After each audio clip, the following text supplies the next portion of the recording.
দেখ খাবারের মধ্যে কেউ আত্মার দিবি না, আগে ঠান্ডা আইবো, পরে খাবারের লগে ছবি তুলমু, তারপর সবাই মিলে এক লগে খাবার খামু।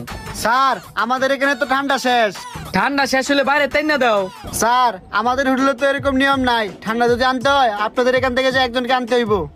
আমি আগে তুই কয়ে দেই, আমি কোনো ঠান্ডা মান্ডা আনতে যাইতাম না। তোরা যেই খাদক আয় দেখ খাবারই শেষ। আমিও খাবার তো বাইরে যেতে পারতাম না। আমি ঠান্ডা খাইও না, আমি যাইতেও পারতাম না। আমিও পারতাম না। তুইও যাইতি না, তুইও যাইতি না, তুইও যাইতি না, তাইলে আমিও যাইতাম না।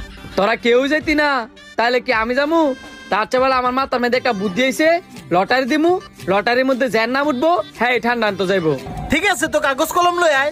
কাগজ কলম লয়ে লই তো হইতো না, সবার আগে জিগা সবাই রাজি কিনা। কিরে তোরা সবাই রাজি? আমি রাজি হই। আমিও রাজি। হ্যাঁ আমিও রাজি। ঠিক আছে, তাইলে আমিও রাজি। সবাই যেহেতু রাজি, তাহলে আমার কোনো সমস্যা নাই, দে লটারি দে। ওয়েটার ঠান্ডা তো আর দিতে পারছেন না, এর নাম করে একটা খাতা আর একটা কলম